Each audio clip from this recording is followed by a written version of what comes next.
Hello, everyone, and welcome to Mysteries Explained. I am Becky, and Dave is still sadly over there in Maryland. How are you doing, Dave?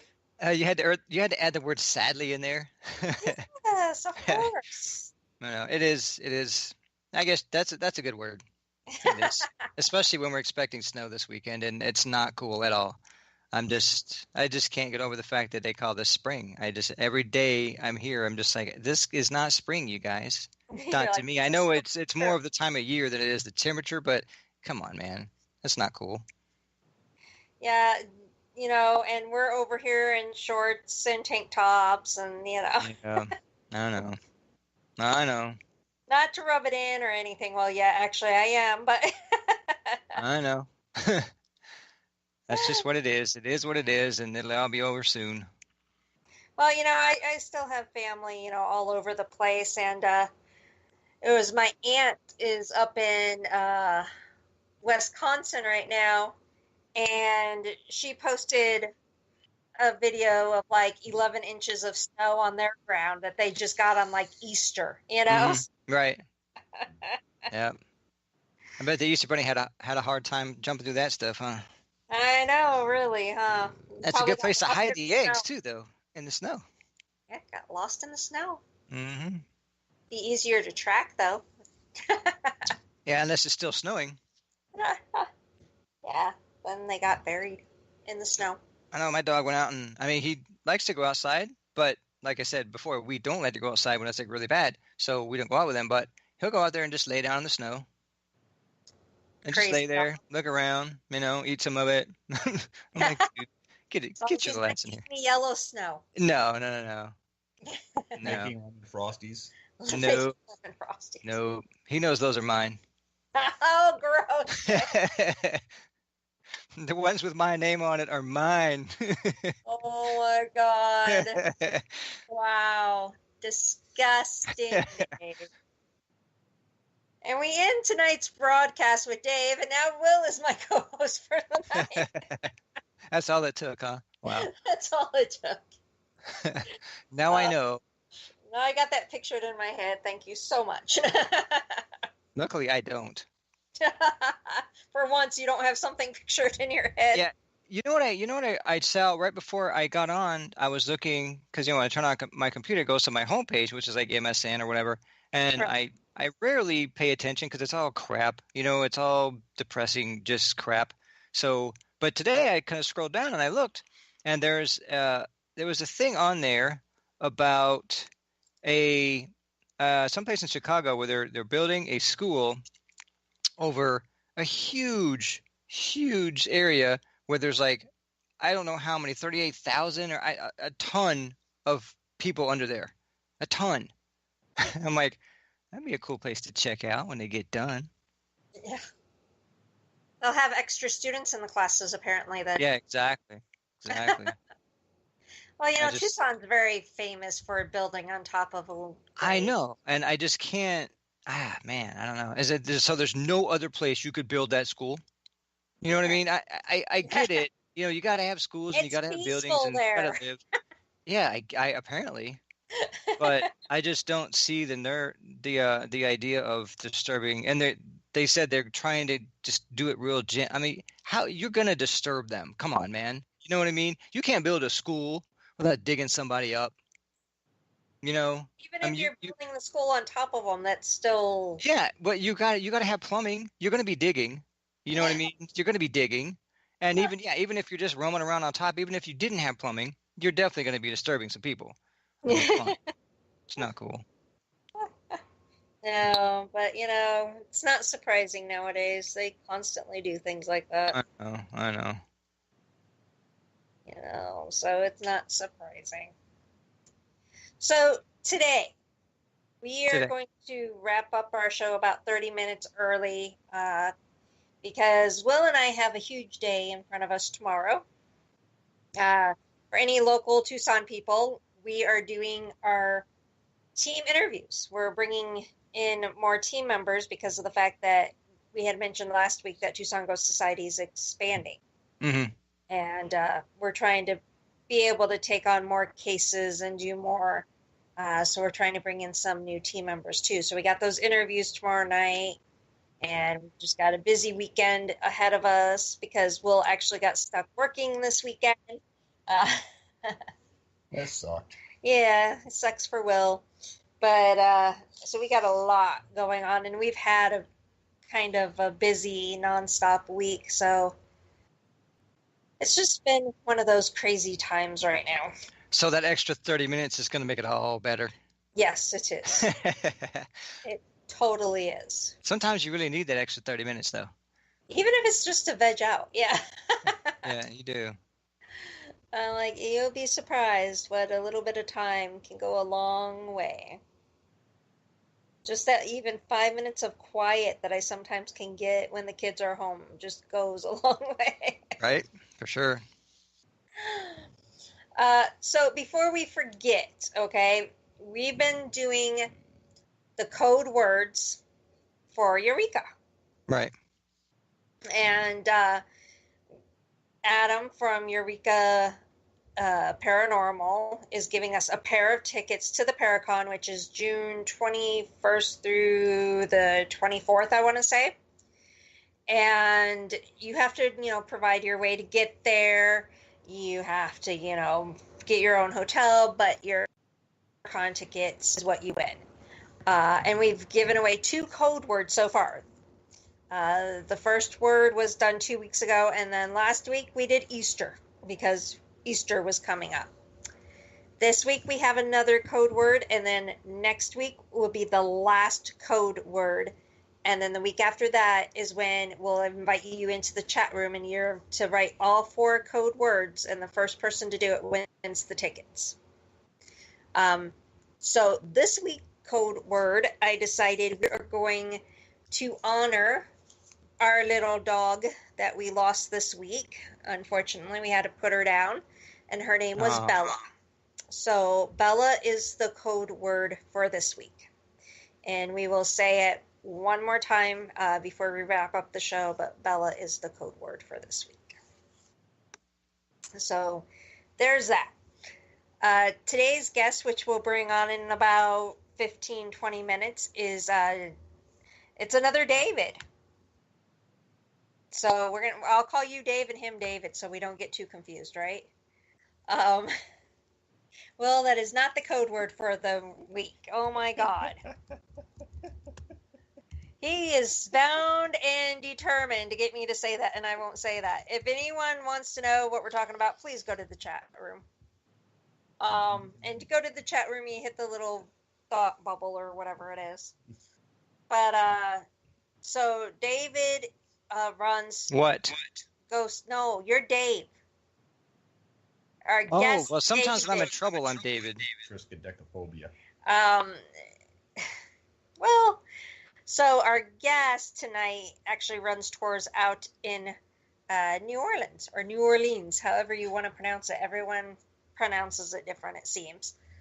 So it's going to be really interesting to talk to him. That's like on my bucket list of one of my places I want to go to. It's New Orleans. New Orleans. New Orleans. It's like New one Orleans. word. Yeah, it's like one word. New Orleans. New Orleans. Yeah, New Orleans. It's like some weird food. Past in New Orleans. Go get you some crab cakes. Yeah. Potato. Those actually aren't too bad. I've had those before. I wouldn't. That'd be the only problem probably if I ever go there, is they probably have a big fish market area. I'm sure they do. A lot of fish, and I don't eat fish. A lot of crawfish. Yeah, there's a lot of seafood and stuff up here, and I'm not a huge seafood person, so I mean I just avoid it. But it's a lot. You can get a lot fresher in those areas than you would in Arizona. Have you heard of conkles? You mean cankles? Same difference. No, I haven't. What are they? Tato, New Orleans, whatever. No, I had a buddy that was from Maine. Conkles. I've never heard of them. It's a snail. Ew. Huh. And he'd be, oh, you got to try them. They're good. They're awesome. They're awesome. I said, why would you want to eat a gay snail? Oh my God. Conkles, huh? I'm gonna see if I can find out what they look like. I don't eat any type of seafood, so that would be the only downfall when we go there, because I would be, trying to find the hamburger joint because I'm eating seafood. Yeah. But I definitely want to go there. It's on my bucket list. It's supposed to be one of the most haunted towns around, so it'd be really cool to go there. Hey, Will, you want to go there on our honeymoon? What? When we get remarried next May, you want To to go? New Orleans. You're getting remarried? Yeah, we are getting remarried next May. Do you want to go on our honeymoon? It's either that or Walt Disney World. Do I want to go on our honeymoon? Sure, I'll go on our honeymoon. No. Yeah, why not? I'm not busy Tuesday. It's cool. Oh, Dave. Now since you're not here, I'm flipping off Will. I'm quite sure he's used to it. Oh my gosh. So do you have that countdown going until you're back in Tucson? I did, but then I kind of lost track because it's pretty close, It's pretty close. Next month. Yeah. It's getting there. It just can't come soon enough for us, Especially with the snow. Well, just all of it combined. It's just this. I swear, this 1 year, I feel like I've aged 5. Oh, wow. It's just what it feels like, and it's only been a year, and I'm just like, oh, it definitely does not feel like it's only been a year. It absolutely does not, and it's not even up yet. You know what I mean? It hasn't even actually been that year yet. It's just insane. Yeah. And then you get back into town. You're going to be back in June. Right. And then at the end of June, the team is doing a little field trip, so to say, to El Paso, Texas. Mm-hmm. Because we had talked to the ghost tour people in El Paso, what was it, 2 weeks ago, I think it was? Yep. And they had invited us up, and we're going to go ahead and take them up on that offer. And we're staying at an old historical hotel in El Paso. So we're going for 2 nights. So it'll be fun to check that out and do all that. So it'll be a little bit of a celebration when you get back into town of, hey, Dave's back. Yay. So that'll be fun. Yep. That'd be cool. Yeah. So just all kinds of things going on and trying to keep up on everything, but it's all good. It's all going to be okay. That's what I keep telling myself. It's all going to be all right, Dave. You It's just all going to be all survive right. the next snowfall, and hopefully there'll be no more. I don't know. I there probably will be. It's sad to say that, but I can't put it out of my head just yet because I thought I had already done that. And Right. here we are. There's more snow, huh? Yep. We got a crying kid. I hear that. Yep, we got a crying kid. That's the lovely thing about doing these shows at home is you get to hear all the background noise. Yeah, exactly. Was that the dog fart? Oh my God, I would hope that wouldn't be heard on the radio. We I had don't know. we had a bunch of chickens in the house, and I was never sure if you could hear the chickens in the background or not. Because we would do Skype, for other things, and people would be like, "You got chickens?" And we're like, "Yeah," but all the chickens got moved outside now. So it's only the kids and the dogs that you're going to hear now. You should have kept telling them, no, we don't have chickens. Yeah, but you could hear the chickens. But we have all of our chickens out in the yard. We'll finish the coop last weekend, so they got this big area. So that's done. So any of the background noises is, the kids or the dogs or Will. And now Will's not going to say anything since I said that. Oh, I was going to say or something else, but I'd embarrass you. We're on the radio. We're live, remember. What is that noise now? That's Bailey freaking whining because she was goofing off and she hurt herself. So she can suck it up. Wow, well, right on the radio. Yep. Doing stuff she's not supposed to be doing. Okay, well, I need to, do the radio thing. See, I told you all kinds of lovely background noises. So, Dave, what have you been up to this past week? This past week? Yeah, I haven't talked to you for a whole week. Jim, Jack, and Jose? No, no, no, no. I don't do that anymore. Did Will end up giving you nightmares the other day? No, no. I was like, just I didn't want to go to sleep. So you stayed up all night. Yeah, that's why it didn't happen. I haven't slept since. And you didn't want to revisit those EVPs? No, totally not. No. Although that would have been really cool had they actually been EVPs. You know what I mean? To get something like that, and they were real. That would be. I think my search would be over. You know what I mean? I'm done. That's cool. I've got enough. That's all I needed to hear. My life is complete. Yeah, especially with what Will had said in those recordings. That you're done, like, I'm not doing this anymore. Exactly. Yeah. I don't need to. I think I'm that's it. That's all I need to know. Well, our trip to El Paso will definitely be interesting. We'll have a lot of fun. The last trip we did before you left, we actually ended up not doing any investigating. We drank. Yeah, I remember that. Yeah. This time we'll actually investigate. We'll not drink the entire time. So, does this place? Do they have people come and investigate all the time there? Well, we talked to Ronald. Ronald. Oh, okay, cool. Yeah, Ronald. And they have their regular tour Friday night that we're going to join in, and then I guess we're just going to do a private one on Saturday night. Oh, nice. Cool. Yeah, so we get to do it twice. Cool. And then the original person that we were supposed to talk to, I want to say his name is Leon. I would have to look it up again. Sounds right. Yeah, and he said that the hotel we're staying at is supposedly haunted too.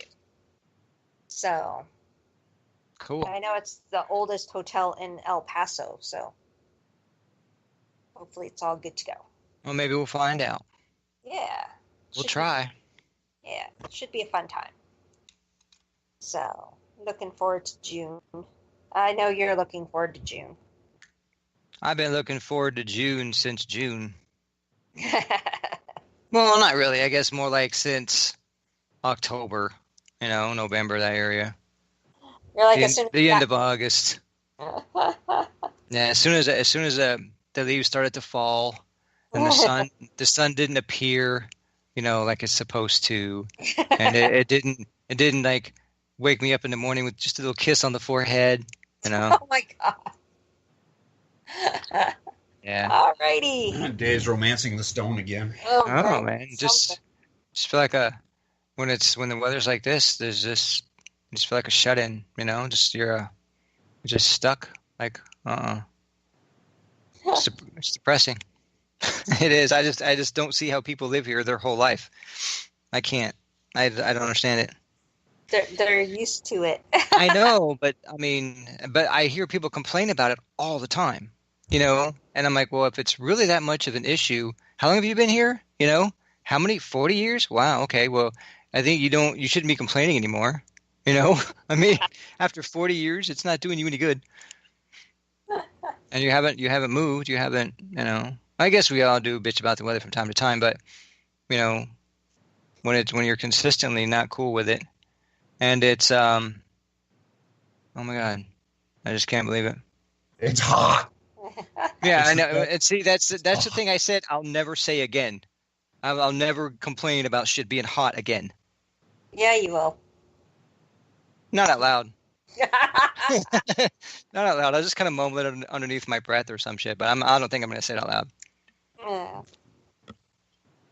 Well, like I said, it'll be fun, and it'll be your little welcome back trip. Dude, we went for a walk. Because I told you earlier, I mentioned that my wife and I go for a walk, like, I don't know, a couple miles or whatever, either before dinner or after dinner. And we went for a walk, and you have to put on, like long johns or, thermal pants underneath your pants, and 2 pair of socks, a heavy shirt, a long sleeve shirt, like a lightweight, some with a hood on it, and like a winter hat, and then you know what I mean. And we're walking around with a scarf, and I'm just like, we're just going for a walk, dude. You know what I mean? But that's what you have to do. I mean, especially yesterday. Can you even walk with all Yeah, that on? yeah, you can walk. I mean, and I wouldn't do it without it because I mean, just those thermal pants underneath your pants, they make a huge difference because the wind just cuts right through that. And it was so windy yesterday, it was just insane. Trees were falling down, and it was like crazy. But yeah, you have to do that, and you're going to be freezing. You're not going to get far. Yeah. Well, not too much longer. Thank goodness. I tell you, every day I'm just shaking my head. What did we do? What were we thinking? You were thinking it was a change. Well, we were just thinking, why not? You know what I mean? It's what's the worst? And I guess this is the worst. You know, we found out. It's basically just the wintertime. I mean, summertime, you know, that's fine. And I can't even say springtime. Springtime sucks. It's spring right now. Yeah, it's not spring. This isn't spring to me. I'm like, shut up. Everybody's like, oh, it's springtime. Time to do this. I'm like, it's time for you to shut the hell up. Oh my goodness. So yeah, you know, now since everyone's been hearing us bitch and complain basically for the past half an hour, if you would like to join our team and listen to this in real life, you know, like I said, Will and I have those interviews tomorrow, and you can email us at TucsonGhostCO@hotmail.com, and we'll let you know where to meet us tomorrow. But interviews are going to be at like 7 o'clock, 7-ish tomorrow night. We're actually meeting someone at 6:30 though, don't forget. So we're going to be doing that tomorrow night, and getting those new team members, getting them trained. We got a couple cases. We still have to hire an employee, and it's nonstop. And if anyone that is listening has, you know, a ghost tour, a paranormal team, works in a haunted building, anything like that, we are booking for guests for the show too. So they can contact that same email and be a guest on the show. So that's all the good stuff going on. Right, Dave? Dave, Yes, ma'am. Okay.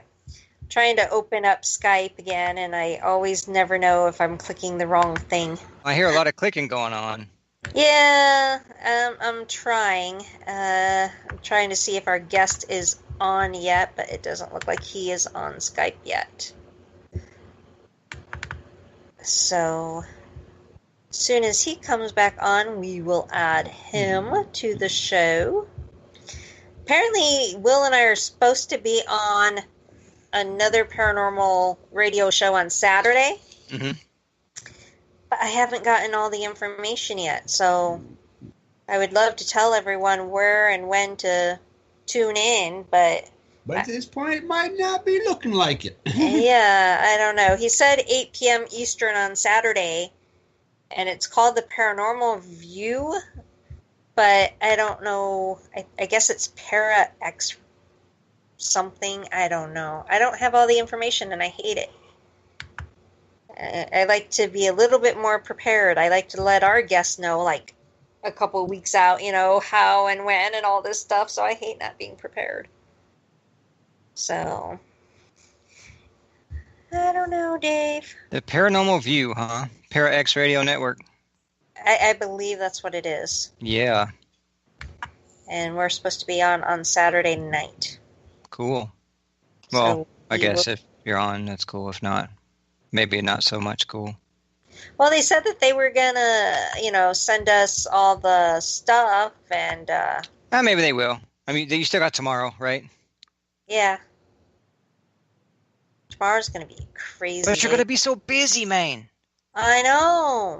What are you gonna do? I'm gonna go insane. Right. Like, I'm gonna go insane, and I keep trying to click. Oh my god. You're gonna break your mouse. You're gonna wear your battery down. I'm gonna do something. I don't know what. Break a nail. Oh, I don't want to do that. Mm-mm. Me either. That really sucks. All right, let's see if I can find him. Ooh, I hate that when your nail bends all the way back and it touches your finger. You ever done that? I've broken nails pretty far down, and it sucks. I just hate it. Like if you jam it on something, like back when I used to play basketball every day, like the ball would come down and catch it and just bend it back, and it would just touch it, just like a complete back bend, but it's a nail, so kind of like I don't know. Anyway, but it hurt like hell. I'm trying to add David to this call. I hate it when I add people to the calls because I never know. Hey, David? Hey, you can hear me? Yep, we can hear you. Welcome to Mysteries Explained. Well, thank you for having me. First time I'm using Skype. Wasn't sure it was working. Oh, yep, it's working fine. You're here with our co-host, Dave, and then my husband, Will. Hey. How's it going, David? Welcome to the show. Everyone's doing good here. How are you doing? Doing pretty good. That's good. It's kind of a really laid-back, informal day today. I think we've just been complaining and chatting about anything and everything today. So, for everyone tuning in, would you like to tell everyone who you are and what it is that you do? Well, my name's David Laville, and I'm the co-founder and one of the lead investigators for the New Orleans Ghost Hunters. And I believe we met through a Facebook tour guide page. Is that right? Yes, that is right. Yeah, because a few years ago, I became a licensed New Orleans tour guide. And I give haunted tours of the French Quarter in places we investigated. And it was there that I met Becky talking about a program and looking for guests. So I wrote her, and that's what I'm doing here tonight. Awesome. Yeah, because we like to cross-promote tours and other paranormal teams. And so, yeah, we're always looking for people to come on the show and join us, tell us what they do. And one of the biggest things is, how'd you get into it? Oh, geez. You know, when I was about 9 or 10 years old, the back bedroom of our house was a nursery. My brother had just been born. He was about a year old.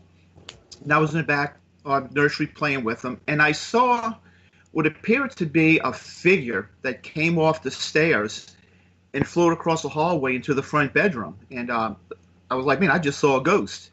You know, it didn't scare me. I was just like, I saw a ghost. And as I continued to live in the house and stuff, I continued to see stuff, continued to experience stuff. And it happened so often that I thought it was normal. I didn't even give it a second thought. And my younger brother, he also had a lot of experiences too. Well, it wasn't until about late 2009 when I was flipping through some channels on the television, and this program Ghost Hunters was coming on.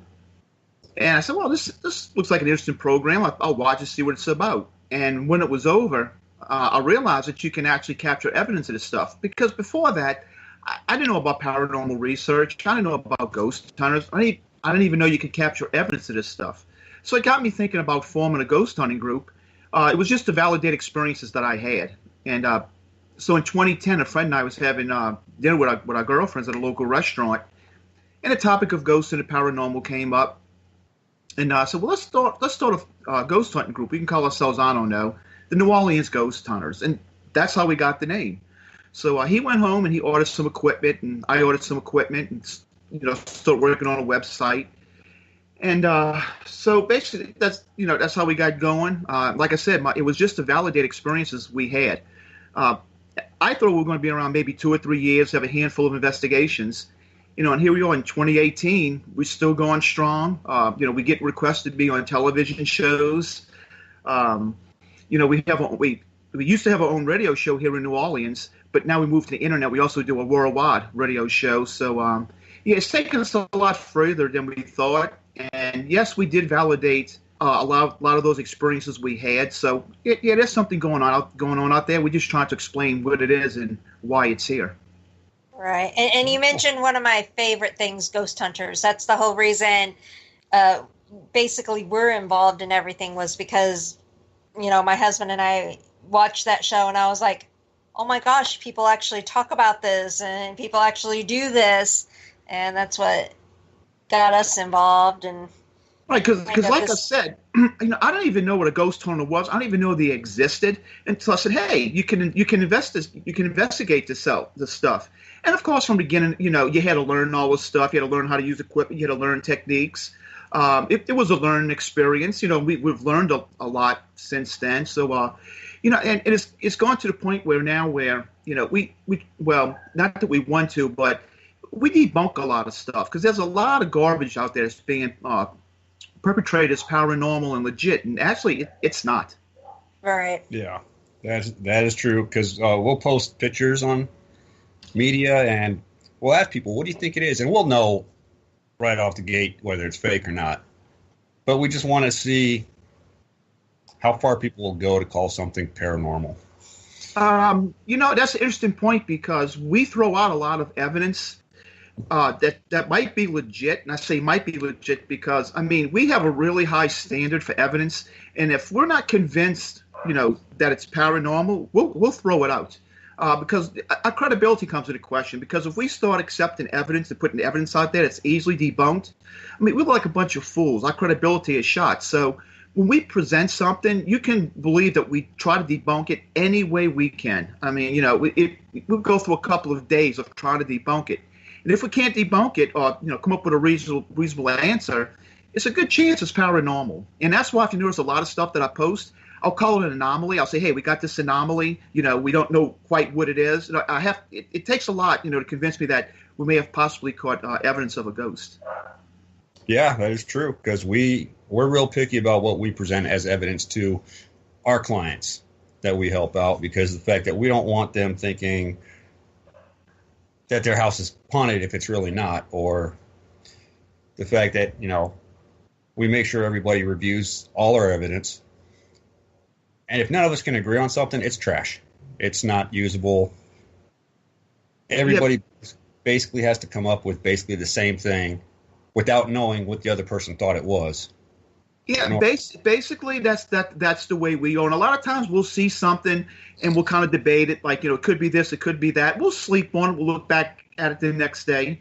And then we'll say, well, look, it's this. Like, after taking a break from it for a while, you can go back to it. And, you can immediately pick out what it might be and debunk it. Oh, absolutely. There's nothing like staring at a screen for hours on end and then going, I don't know. I know that's the same problem we got. If we do a 4-hour investigation, and we had 4 DVR cameras running, that's 16 hours of evidence you have to go through. And if you're going to stare at a computer screen for 16 hours, that's really, really tedious. So we like to break it up whenever we can. And a lot of times it takes a lot longer because, as you know, you see something, you go back, you look at it 2 or 3 times, you look at what's before, what happened before, what happened after. So that 16 hours can easily turn into 20, 24, even 30 hours. Oh, absolutely. One of the things we try to do is we actually have somebody sit at the monitor and write down what they're seeing. And usually that's most of the times what we're going to review is where they thought they saw something. And then there's times we've gone through and we found things that they didn't even see while they're watching the monitors. And it's actually when we caught some of our best stuff. Well, that's a very good idea. That's something we started doing because before we really didn't have enough investigators to sit down and watch the monitors because they were busy in other places investigating and stuff. So we kind of left them unmonitored. But lately, I've been sitting by the monitors and watching. Like you said, we you keep a little notepad and you take a note of stuff you've seen, and it helps you go back and isolate a lot of incidents and stuff. So it's really a really good idea to have somebody there, watching what's going on. Oh, yeah, it saves you a lot of time. This is off subject, but since you live in New Orleans, there's a little thing going on about whether a disclosure has to be done on a house being sold, whether it's haunted or not. Is that true? Yes. I do know in some states there is a disclosure law. I believe Louisiana is one of the states that if you sell a house, you have to disclose any information like that. If you think the house is haunted, if a murder took place in the house. So, yeah, there is a law that is very true. But what's crazy, and I wish I had a picture of this. In fact, I think I did take a picture, but I didn't post it. Is that if you go to the French Quarter, and they always got apartments and condos for sale. And if you walk down one side of the street, that side of the sign says, not haunted. And on the other side, it says haunted. So I guess it just depends on which direction you shit. approach it. That you'll see it. So I got a question for you, David. If they have to disclose that a residence has activity or is haunted, do they have to say that if you're renting an apartment? I'm really not sure because I don't know that much about the laws. Okay. But what I can tell you is that I knew of one location in the French Quarter that has a very famous rumor behind it for being haunted. You read about it in all the books, and for a while it was up for rent, so it was an apartment, and they did have a sign hanging out in front, that gave the real estate agent's name and stuff, and it had haunted on it. But on the other side, it had not haunted. So I guess maybe they are revealing. So I guess if it is a rental, you may have to reveal it. Yeah, it would make sense that if you have to do that when someone's buying it, and I mean you're still paying rent on the place, so and apartments get haunted too, so Yep. But I know the laws are weird, and the people that that govern stuff, they do what they want, and it's weird. There's something, and if it's okay in one place, how come every state's different, every area is different, just like apparently each side of the street is different in New Orleans. yeah. I mean, like I said, I took a picture of it. It's kind of funny. In fact, I may go ahead and post it if I can find those pictures. That's hysterical. Now, I'm assuming, because we've heard lots of stories about that area, but I'm assuming it's pretty haunted there. Oh, yes. I'm trying not to be negative, but yes, New Orleans it is very haunted. Has a long history of being haunted. Because you have to remember, at one time, New Orleans was just the French Quarter, and it's a very small area. It's only about 11 blocks by 9 blocks. In fact, this year it's celebrating its 300th anniversary. It's one of the oldest cities in the country. So it's 300 years old. It's seen its share of yellow fever, cholera, fires, flooding, hurricanes. So it's seen a lot of negative stuff, and it's also one of the murder capitals of the world. So you have all this violent crime going on. So you combine all of that over 300 years in a very small city. So I think the conditions there are right for it to be a very, very haunted city. See, with you just saying that, now you kind of made me wonder if I want to go there for my honeymoon. Oh yeah. I could tell you something. When we were first starting our group, we put a Facebook page up. I used to always get messages from people saying, "Hey, we saw your page, and either I work at this place or I own this place." They're giving tours in front of it all the time, and I just wanted to tell you, the stories aren't true. We haven't experienced this. It's just made up stories. And so a lot of stuff is true. We have verified a lot of it. And a lot of stuff is, in fact, rumors. Because in the late 1800s, a lady wrote a book about haunted New Orleans. And the purpose of the book is to sell it. So she embellished and made up a lot of stories. And unfortunately, a lot of groups and tour guides, they get their information from this book. So what they're out there saying isn't really true. It's just a lot of old wives' tales. Well, it's not the ghost that bothered me. It was the murder part. Okay, I can tell you something about the ghost. I can tell you something about the French Quarter. I'm a ghost. If you stay where there's a lot of people, if you stay in a lighted area, you're going to be perfectly safe. It's just if you go in the areas that's dark, just like most cities, it's going to be dangerous.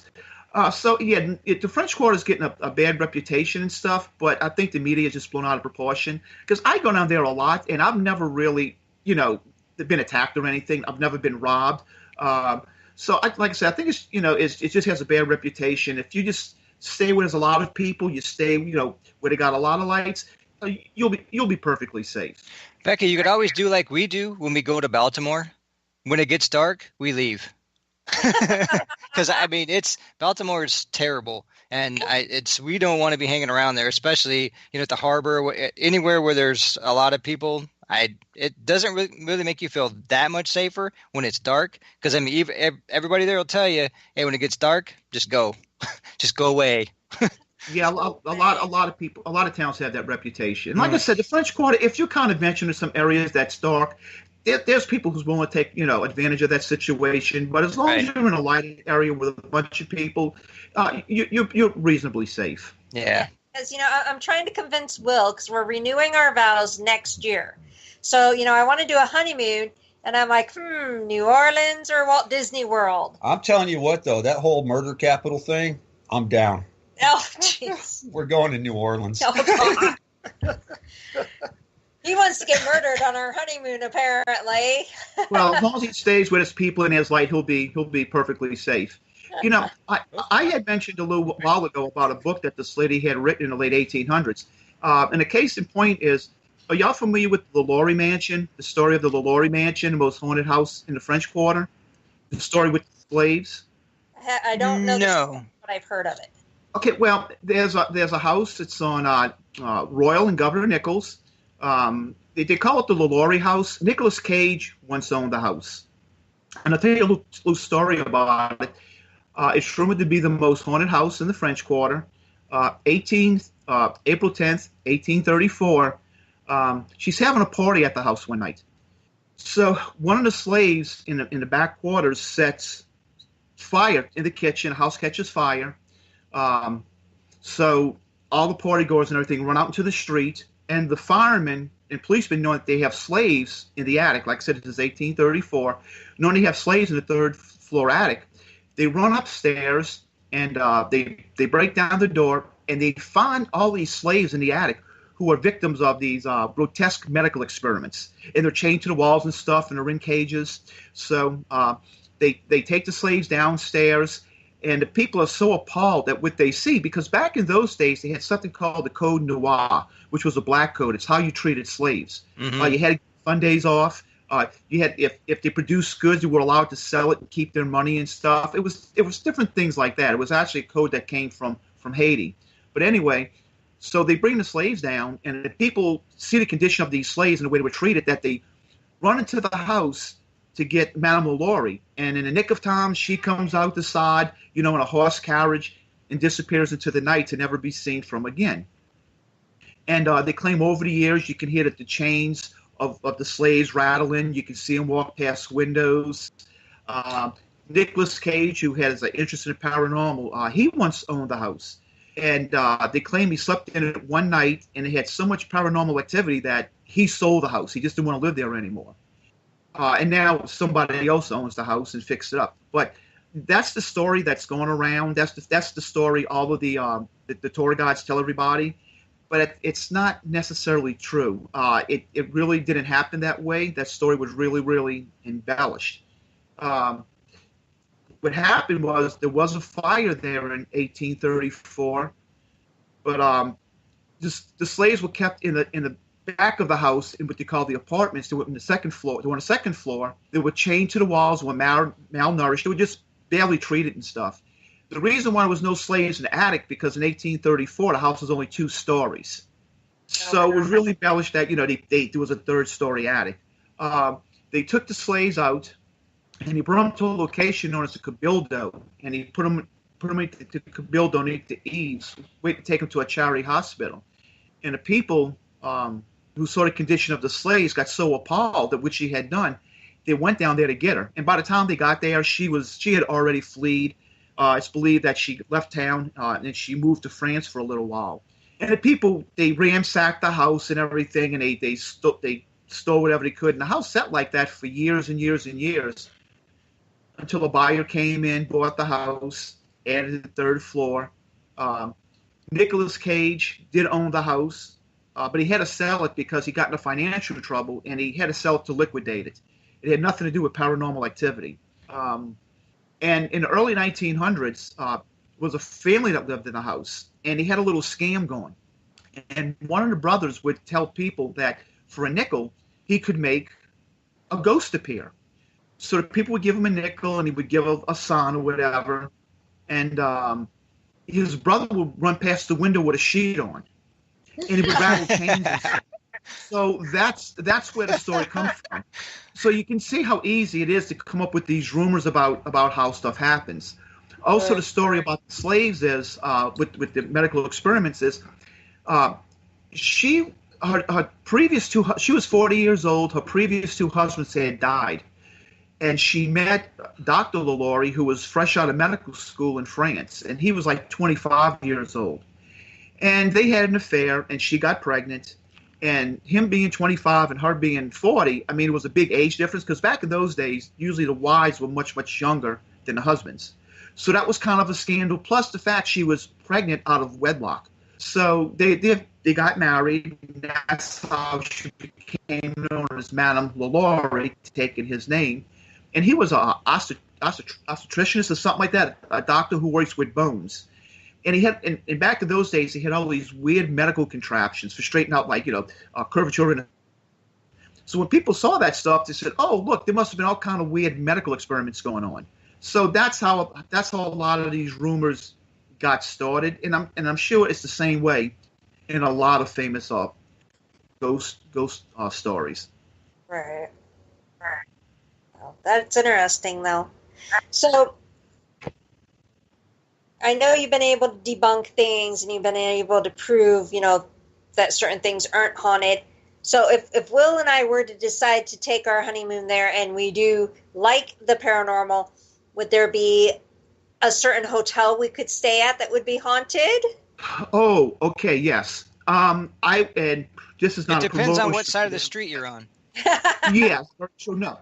Okay, one of the problems New Orleans has is some places like to capitalize on the ghost and paranormal, and others don't. If I would recommend the Bourbon Orleans Hotel, which is located on, I think it's Orleans Street, which is right behind the St. Louis Cathedral. It's known as the most haunted hotel in the French Quarter. In 2014 and 2015, they asked us to come in and investigate it twice, and let the public investigate it with us. And we did experience stuff.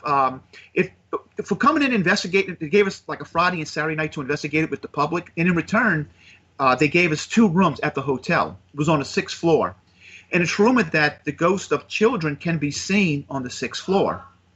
And my brother was there with his wife, and they had 2 small kids at the time. And my sister-in-law was walking out of the room, and she saw 2 kids run across the hall. She's like, "Oh, cool. There's other kids here for my kids to play with." And when she got to the end of the hall, she noticed it turned, because she saw them run from right to left across the hall. When she got to the end of the hall, to the left was the wall. So whatever kids she saw, they had to run through a wall. So that's why we think she may have seen 2 of the ghost kids. They also have the haunted ballroom where we captured some evidence. We captured some stuff we really can't explain. And so if you want to, stay in a haunted hotel, I would recommend a Bourbon Orleans. In fact, and we experienced this, you get off of an elevator and you got people standing there with ghost hunting gear. They check into the hotel just to walk around and investigate it. So it's really, really, known for its paranormal activity. And they got some hotels don't even walk in there with a K2 meter because they'll tell you to get out. They just don't like that kind of stuff in their hotel. Oh, we pack it in our bags. They wouldn't see it. Even if you're walking around and you see stuff like that, they really don't like that because they don't like people knowing the place is haunted. They fear it takes away from people wanting to stay there. But if you look at all the hotels that's rumored to be haunted, they're making a killing off of people checking in. Exactly, yeah. Just to investigate. Yep, exactly. I was just going to say that. I'm like, that doesn't make any sense to me, man. Are there any other ones, or is that like the main one? Let me see. Well, the only one I can tell you right now is the Bourbon Orleans. Also, I believe the Andrew Jackson Hotel, which might be is right around the corner from it. That is believed to be haunted as well. It's featured on paranormal shows. They'll come to town and they'll investigate the Andrew Jackson Hotel. They also have Lafitte Borden House, I believe the name of it is. It's on near the end of Bourbon Street. It's right across the street from a famous bar. And we investigated one evening, and we had some activity we can't quite explain. One of our investigators, he stepped out onto the balcony to smoke a cigarette, and while he was out there, he noticed the door to the room. It swung open by itself and shut, and he didn't have any gear with him because he just stepped out on a porch to smoke a cigarette. And he watched it open and close on its own, and he was like, "Well, that's interesting." And then a little while later, it opened and closed again on its own, as if somebody had walked into the room and then walked out. Very cool. And we caught some EVPs, and they're really hard to make out. We really don't know what they are, but we can tell you that it's a really strange anomaly. That it's a strange sound. Right. Very cool. I don't know. New Orleans, Walt Disney World. Lafitte Guest House. That's the name of it. That's the name of it. It's called Lafitte Guest House, and if you check into it, ask for room 22. And I hope they don't get mad with me giving this information out over the phone, because room 22 is the haunted room. Supposedly, a little girl died there during the 1853 yellow fever epidemic. So you can supposedly see her ghost in different places of the guest house, and so it's right across the street from Lafitte's shop. It's very, very important. Very cool. Hope I didn't lose you guys. You still there? Okay. Yeah, we're still Yeah, we're there. We'll have to check out some of those hotels. Yeah, I don't trust these internet connections, so a lot of times I think I'm losing people. Oh, you're fine. A lot of times with Skype, you never know. Okay, that's true.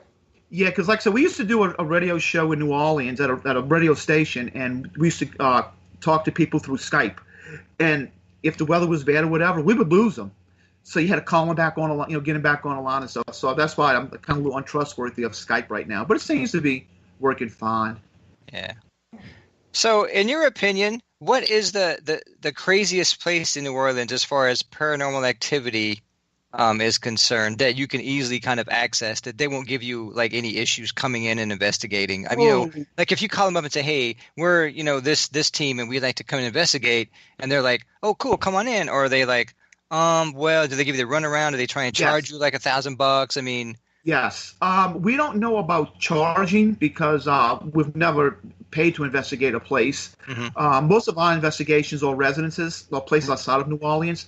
Right. As far as the French Quarter, I can tell you they're very, very close to investigations. Why? We don't know. Because if you look on the internet, you don't see much written up about a lot of these places being investigated. And it's because they just don't allow investigations for whatever reasons. If we knew why, we could possibly work around it. In fact, we get contacted by shows all the time. In fact, we just got contacted by Ghost Adventures saying, "Hey guys, look, we want to film next season some places in the French Quarter, New Orleans. Can you guys get us into some places?" And I'm like, "Well, no, sorry, because even we have a hard time getting in." Mm-hmm. So, I mean, these guys have a hard time getting into places, then it's going to be really, really difficult for us. Right. Now, we have contacted one well-known place that's rumored to have paranormal activity, and asked if we can come in and investigate it. And they were like, "Well, I'm not going to name the place." I said, "Oh yeah, sure," but they want to charge us like $2,000 for 4 hours. Oh man. And since we cover all operating and travel expenses on our own, we don't charge for anything, and we have regular daytime jobs. It's kind of hard for us to come up with $2,000 to investigate, for 4 hours. So that's kind of the situation that we're in.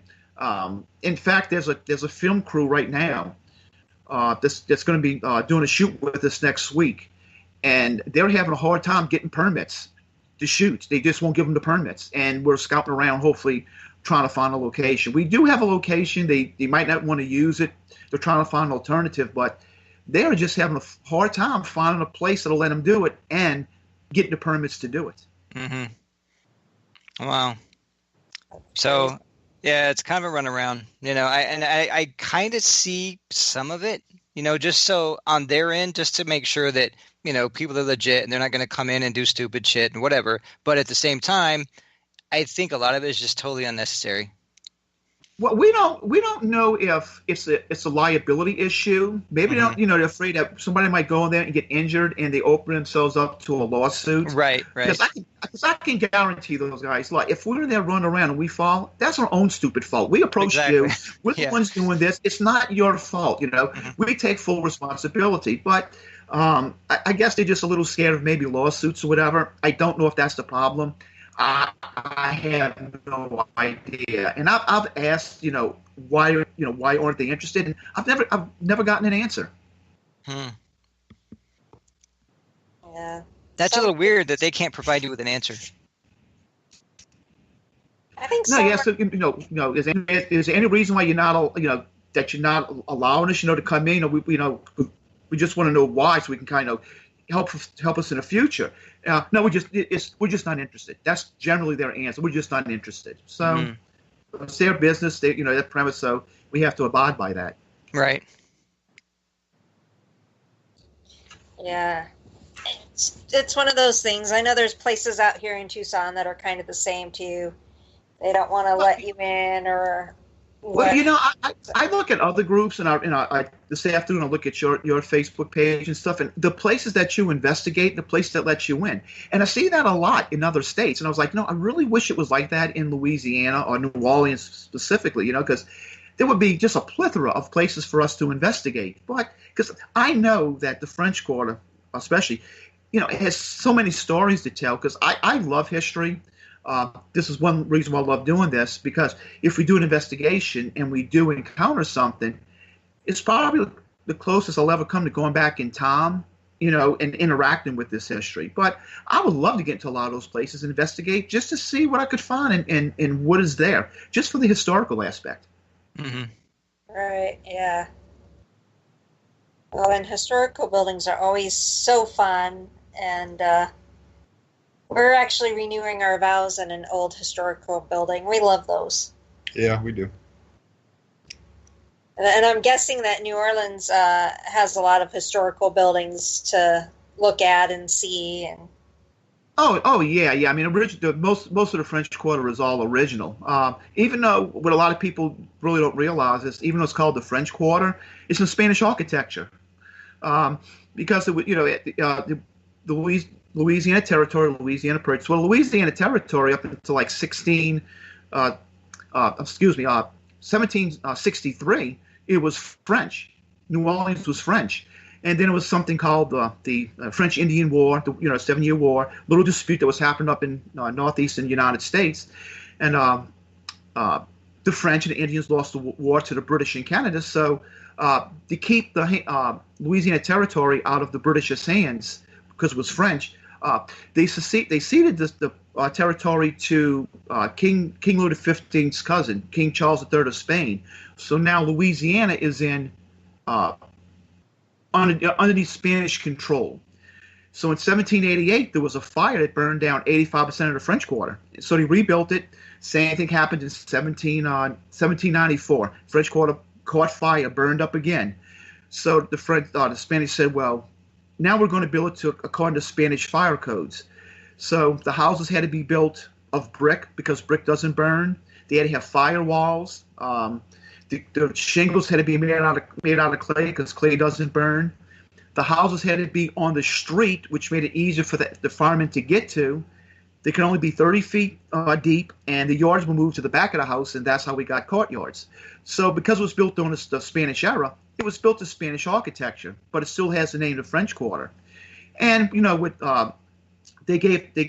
Spain gave Louisiana Territory back to Napoleon in 1800, and then he sold to the United States in 1803 with the Louisiana Purchase.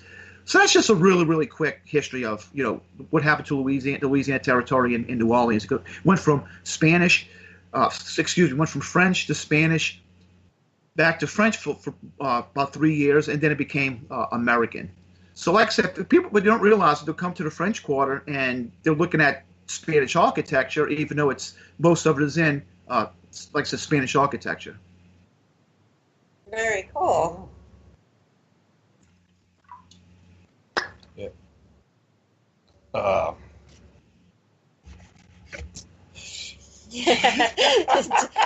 Will's getting lost in thought here. Sorry, I get sidetracked because I'm usually. Hey, that's no problem. I'm like the improv host. The improv host. Well, he usually puts in his 2 cents in the background, and that's about it. And Dave, for some reason, is being quiet tonight, Dave. Yeah, I'm good. I'm here. I think Dave's just frozen from the snow. Yeah, how's the weather out there in New Orleans? It's about 60, but it's probably in the low 60s. The weather has been absolutely beautiful. We've been having a beautiful spring so far. One of the best I can remember. What's the weather usually like in May? So where does David live? Oh, I'm in the DC area. Oh, Washington D.C. Okay. Yeah. Not too fond of it. Yeah, not too fond of it. We have a friend that lives in Washington D.C. She's a librarian in Washington D.C. Oh, cool. So you do tours also, right? Yeah. What happened was I started getting requests on our Facebook page. Do you guys give tours of the place that you investigated in New Orleans? And I was like, well, no, because you have to be a licensed tour guide in New Orleans. So I thought about it, and that's like my crazy dog barking in the background. So I thought about it, and a local university offers courses to become a New Orleans tour guide. So I went there, took the courses. You learn about the history of Louisiana, the history of New Orleans. You take the test, and then you pass it, and you're given your license, and you can become a licensed tour guide. So that's basically how my tour started. Nice. So if somebody's visiting in Louisiana and they want to be able to find your tours, is there someplace they can go to find that? Yeah, I have a website. It's www.NOLA, NOLA Haunted Tours, all one word. And I'm also on Facebook, even though I don't keep that page updated. But now they can go to NOLAHauntedTours.com, and they can see my website. Oh, nice. We give them. Well, I give them tours of places that we've investigated, and tell them what we found, what we experienced and stuff, as well as show them traditionally haunted locations around New Orleans, like the Cabildo, the St. Louis Cathedral, the Bourbon Orleans Hotel, which we investigated. So it stays in a kind of a very condensed area of paranormal activity in the heart of the French Quarter. Oh, awesome. So they're not just getting the stories that you can look up online. They're getting actual personal experience stories. Yeah, the experiences that we had. But I found a lot of people, they like to hear the stories, so I kind of blended too. I tell them, hey, this is the story, this is what happened. And then I tell them, we investigated and this is what we found. This is what happened. Or, this really isn't the story because, they claim this happened in this building, in 1850. Well, the building wasn't built until 1900. So it's stuff like that. I kind of tell them, the rumors and the stories, and then I kind of mix it in with a little fact. Nice. That's nice, though. It's not just all made up stuff. Yeah, and I'm a very, very factual person. I like facts, so that's what's kind of hard for me with my tour. I kind of want to tell them facts, even though they're more interested in the stories. So you kind of have to be careful how you approach that. You kind of want to give them what they're looking for. You don't want to disappoint them or have them go out there and badmouth your tour. All right. Yeah, that's very true because they're paying for entertainment. And how long is your you guys tour? How long do they last? It's about 2 hours. 2 hours, okay. Yeah. Okay, because I noticed right around an hour and a half to 2 hours, people start getting bored and uninterested, and it's like they're a little antsy, like they want to leave. So my tour is now about an hour and a half. And we take a break halfway in between. Oh, okay. No, I don't do that. That might be a problem. Yeah, we do a break. We do about the first hour, and then we stop at a haunted hotel, let people, use the restroom, get a drink, whatever, and then we continue the second half of the tour. But yeah, the walking tour is 2 hours long. The ghost experience, where we get locked into a location, is 2 hours long. The driving tour is actually 3 hours long, but that goes so quick that people just get caught up in it, and they seem to enjoy it because we just drive all around town. So, well, I wish we had an opportunity to do that, because I would love to find a location and go in, maybe on Friday and Saturday nights and give a ghost hunt for several hours and let people experience, what a ghost hunt is actually like. But like I said, it's just we have to have a hard time, for a place to allow that. So yeah, well, we have to do ours on a Monday night because the place that we do it at is a restaurant/bar. So on Friday and Saturday nights, they're open until like 2 a.m. So Yeah, but even on a Monday night, do you have problems selling out that tour? Do you have a large turnout for it? In the month of October, yes. In the other months, it varies. Okay. We'll Because I go was from, always 2 people to, like 6 people or what have you. It just varies so much. Well, what about on just a normal walking tour? How many people do you guys average? Uh, Probably about, on off season, probably about 6. And Oh man, okay. That's during about me. When I get requests for my tour, it's about 6, 7 people. But I can tell you, any night of the week, and Halloween, it's even worse. yeah, Uh, Halloween any is haunted crazy. tour in the French Quarter, you're easily looking at 35 to 40 people. Yeah. During the month Yeah, of they're Halloween, huge. October is crazy. In the month of October, I always tell everyone that they're not going to see us or hear from us because it's just crazy with the tours in October. Yeah, I can tell you, like the weekend before Halloween, they have so many people taking haunted tours that some of the companies actually station tour guides every corner, and they pass you off from one tour guide to the other. That's how many people they have. I guess they figure out they can get more people through that way, but by kind of leapfrogging them like that, taking them from one tour guide to another. But it's a madhouse. You won't believe how large some of these tours are. Hey, I wish it was happening for me, but so good for them, and they're spending pretty good for advertisements. So they have to recoup that money. Yeah, we pretty much just use social media, and then word of mouth, business cards. With the van, we got that labeled so that when we're driving it around, it's being advertised. Yeah. We don't like to pay out a lot of money for advertisement. Yeah, it's really hard. Customer acquisition can be really expensive. A lot of, I tell you, I remember one time. This was before I became a tour guide. I remember walking down the street of the French Quarter. It was some famous restaurant, and a van pulled up in front of it, and it was the van from one of these tours. And the guy opened up the back, and the whole back was packed with boxes. And he opened the box, and he took out a big pile of advertisement for the tour. And he was walking into the restaurant and going, give it to him. So, they must just drive around the city, just pass on advertisement, because in almost every store you go into, every shop you go into in the French Quarter has some type of stand or display advertising haunted tours. So it's a big business down here. Yeah, if you can just get all the hotels to let you in to investigate them. Yeah. Now, I heard some of them will let you investigate if you're a guest there. But as far as like us walking in off the street and wanting to investigate, they really frown down on it. They don't allow it. So some of them will allow you, and others, like I said, don't even walk in there with a K2. Don't even let them see you with a K2 because they'll tell you to get out. They just don't want that reputation for the hotel. Wow.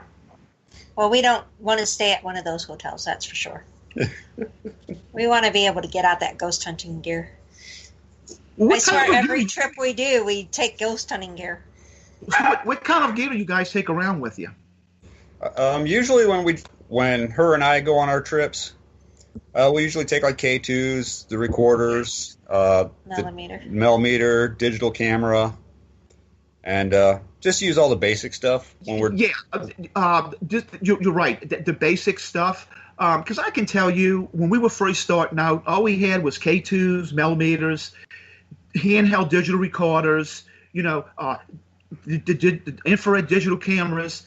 Mm-hmm. That one was a lot. It was a lot more fun back then. It was easier to review the evidence, and we got a lot more compelling evidence. And it seems like when we started expanding, getting a lot more fancy equipment, it took the fun out of it. We weren't getting. It seemed like we weren't getting the same evidence, and I kind of wanted to go back to those days when we were first starting out, and when equipment was much more simpler.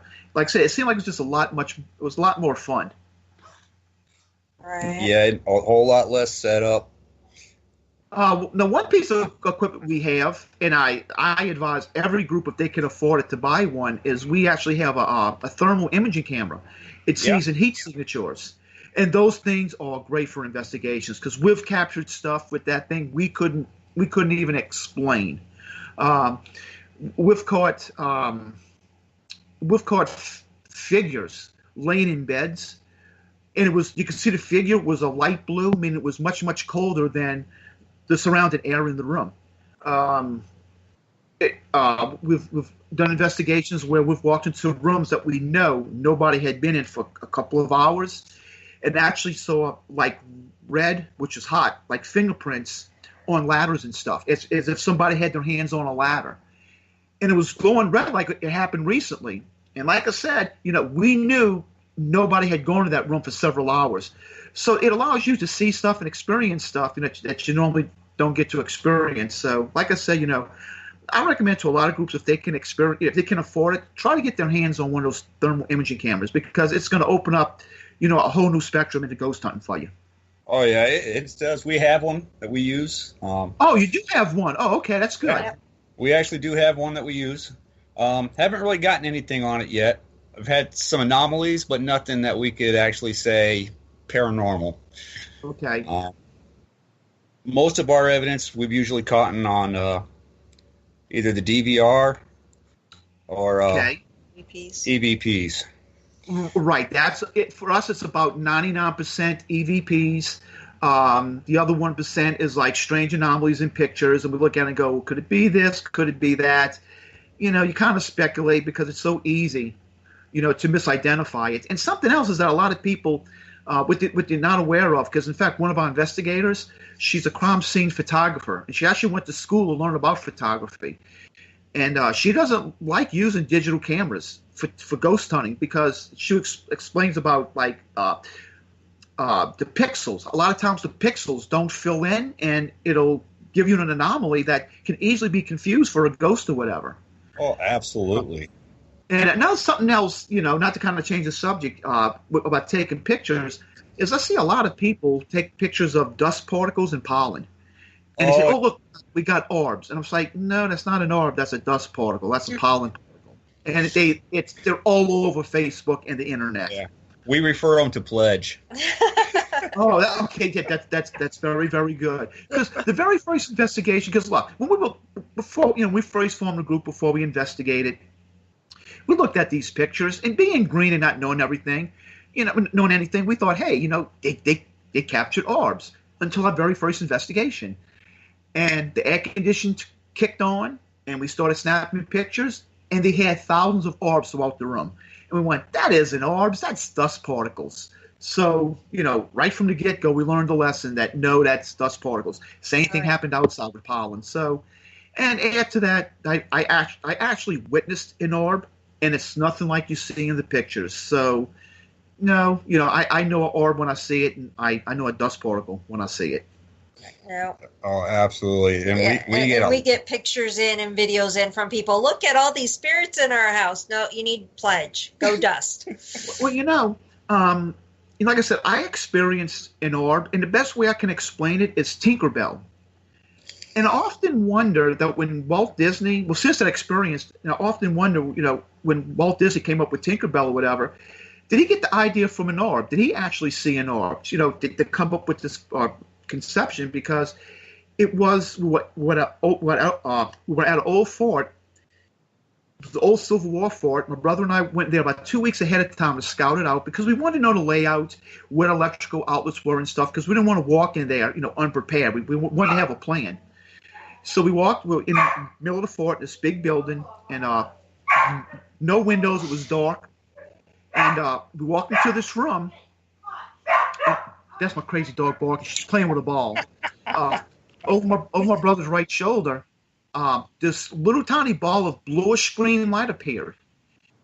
And it shot past him, and it shot past me. It was completely silent. It had a tail on it like a comet. And it went right past me, and I turned around to watch it, and it went out the door and disappeared. So that was an orb. And like I said, it reminded me of Tinkerbell. So could Walt Disney have actually experienced an orb at one time to get this idea for Tinkerbell? I have no idea. That's amazing. That's how you described an orb, because Becky's first experience with an actual orb was she actually didn't see it while she was sitting at the monitor. She saw it down at the end of the corridor, and when we went back to find it, because she wrote it down when she saw it, when we went back to review it and we actually watched it, it was actually caught on the DVR, and that's pretty cool. I wish you could see that. And it was basically a flash of light with a tail behind it, and when you slowed it down, you could actually see a face in it. Really? Yeah. Well, since that experience, like I say, all this stuff is speculation. We have no way of testing it. Just going to a true scientific method, you have to be able to, come up with questions, come up with a hypothesis, have a control group, do tests, have predictable results, or the test repeatable. That's a scientific method. And from what I know, so far we're not able to do that in paranormal research. So, kind of lost my train of thought there, but I got to scientific process and I lost my train of thought. I was getting into something about the orbs, but anyway, I'll probably think of it in a few seconds. Hope I'm not suffering from Alzheimer's. It'll be like at 3:00 in the morning. You'll wake up and go, "Oh yeah, now I remember what it is." Yeah, walk down the street. Oh, that's what I wanted to say. Damn. Well, actually, David, we are going to let you go because we're going to wrap up the show a little bit earlier tonight. But for everyone listening, please throw out your information again so everyone knows where to find you at. Oh, well, you can find us on Facebook at New Orleans Ghost Hunters. We also have a website. It's simple, www.neworleansghosthunters.com. And also my tour pages are NOLA, N-O-L-A, NOLA Haunted Tours, all one word. So that's how you can find us. Nice. Okay, great. Yeah, and Dave's got all that posted up in the chat room, too, in case anybody missed it or didn't catch it. I appreciate that. No problem. Yeah, well, thank you so much for being our guest tonight. Hey, thank you for having me. Yeah, I think you convinced Will that our honeymoon will be in New Orleans, I guess. Hey, when you come to New Orleans, contact me. I'd love to meet you guys. Maybe a girlfriend and I and you guys can go grab a bite to eat. And you guys are in Tucson, you said, huh? Yes. Yeah, because my girlfriend's parents, when they retired, they located out to Tucson, Arizona, and we used to go out there every year to visit them before they died. And I really, really, really liked Tucson. So I haven't been back there in a while, but I really, really liked Tucson. Well, if you come back out here, look us up. I sure will. All right. Well, you have a wonderful night. You all too, and hopefully I'll talk to you guys again. Oh, Awesome. yeah. Absolutely. All right, take care, David. Thanks for joining us. All right, you too. All right, good All night. right. Thank you. Good night. So that was David from New Orleans. I think he completely convinced Will to go there, especially when he talked about the higher murder rate. Yeah, it sounds like it. That kind of worries me to why that made the decision. He's like, now I can get away with it. They're so used to it there, I'm they'll a never little know. worried now because, I told him Walt Disney World, New Orleans, and, we were kind of back and forth, but as soon as he heard high murder rate, he's all, New Orleans it is. I'm a little concerned. About that. So when I go on my honeymoon, if I do not return from the honeymoon. It was not me. Remember, high murder rate in New Orleans. Yeah. Exactly. And back alleys are just treacherous. Yeah, I'm thinking I might be leaning a little bit more towards Walt Disney World. Haunted mansions there. I'm good. I heard that mouse can get pretty nasty. Oh, my God. This is supposed to be our honeymoon, a time for love, not murder. Oh, I gotta say. Down on the bayou. In New Orleans. That's oh my right. gosh, can you imagine mosquitoes there? Oh, It's swampland. I know, that's what I'm saying. Mosquitoes? Ooh, Bet you I don't know. could buy a car really cheap down there. I don't know. I'm thinking Walt Disney World, maybe. I don't know. We're going to have to debate. Gonna have to figure out one or the other. You got to flip a coin, right? Flip a coin. I think it's going to depend on price, actually. Which is cheaper, Walt Disney World or New Orleans? New Orleans. Why? Because the murder rate. That's right. And you're not paying a mouse to go visit. Well, I guess it depends on what you're going to do in New Orleans. You know what I mean? Like what would you? Because you know what you would do if you went to Disneyland or Disney World or whatever. Disney would go on rides. Yeah. So and you already know. Yeah, and you already know what you would do there. So I guess money wise, it would come down to what are you going to do if you go to New Orleans? Yeah, not eat seafood. Yeah. Well, they got Popeye's chicken. Oh, I don't like Popeye's chicken. It's the Louisiana Fast. It was too spicy for me. I don't like spicy food. That's one of my problems. Everything in New Orleans is spicy. Okay, we're going to Walt Disney World. They got shrimp gumbo, jambalaya. Yeah, I think Disney World's winning out on my vote. Go to the Beauty and the Beast. Be our guest dinner. Try the gray stuff. It's delicious. You won't like the gray stuff. It's caviar. Sounds gross. Anything called the gray stuff, it just sounds gross. No, it's a dessert. Why would they have caviar for dessert? It's gray. Oh, no. I don't know if it's delicious or not, but it's gray. Alrighty then. So if you missed the very beginning of the show, we gave our code word for the week for the Eureka tickets. It was Bella. We're still not using triskaidekaphobia. No, it was Bella. We are honoring our poor little puppy. Well, she wasn't a puppy, but our poor little doggy that we had to put down this past week. So she's always a puppy, though, right? I mean, no matter how old they are, they're still puppies. Yeah, they're still puppies. They're still puppies, yeah. Yeah, so we're honoring Bella, her memory this week. So that's cool. The code word for this week. We'll have one more code word that will be given out next week. And then the following week is when people can win the pair of tickets to Eureka. Right, Toe? Righto. That means you got to get in the chat room. Yes. You need to communicate.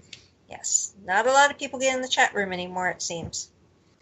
Yeah, so the chat room. And the week that the winner is announced is the week that we have Tucson Ghost Society on. Next week we have Mark. I'm not going to pronounce his last name. He was rescheduled from about a month ago when there was Skype problems. So we got him rescheduled for next week, and then Tucson Ghost Society, and then beyond that, I would have to look at the calendar. But yeah, and then don't forget, Voice Carry Network here has all these other shows coming up now. They got the Monday, Tuesday, Wednesday lineup, and us, and probably a Friday coming soon. Yeah, probably. I wouldn't doubt it. Yeah, they're getting the shows, man. Yeah, they're growing for sure. Sure, and they're all at 8 p.m. Eastern. So just tune into Voice Carry Network Monday through Thursday, 8 p.m. and you're safe. Right. So Dave, we're gonna wrap up about 30 minutes early because, like I said, that whole 30 minutes that makes a huge difference in my life right now. That's a power nap right there. Yeah, especially when I haven't slept in like 3 days. So power nap. So go ahead and say your peace of mind. Yeah. Okay, how much time do we have? You have 4 minutes. Yeah, I know. Yeah, I just want to thank David for coming on and being on the show and giving us a little history lesson on New Orleans. And I have to say it like that, or I can't say it right. New Orleans. And thank everybody that tuned in and listened to the show.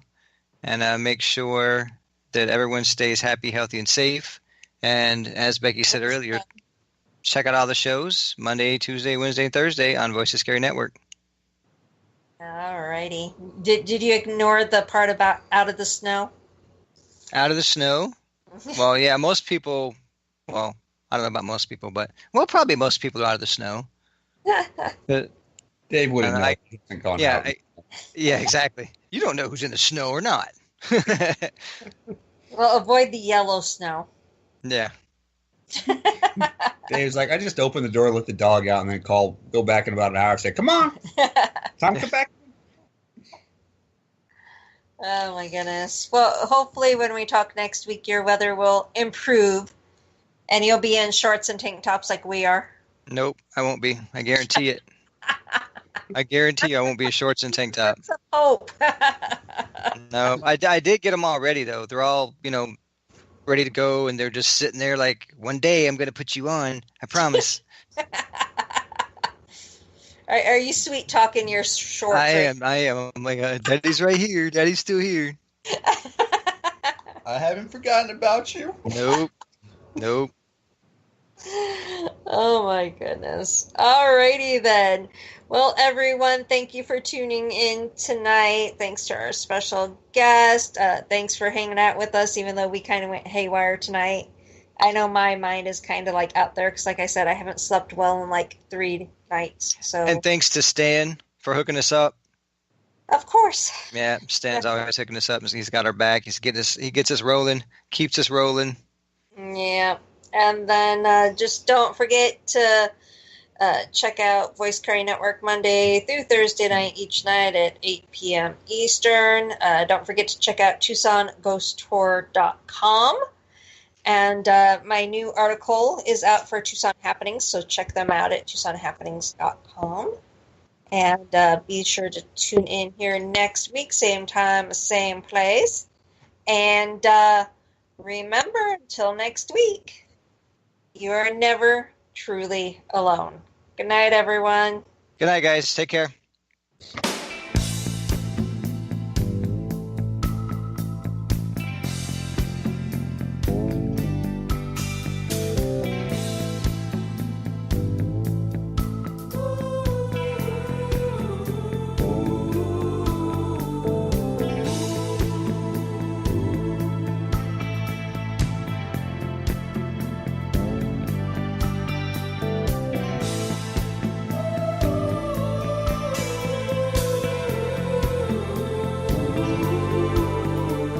You can run away forever, but there's nothing wrong with getting a good head start. You wanna shut out the night, you wanna shut down the sun, you wanna shut away the pieces of a broken heart.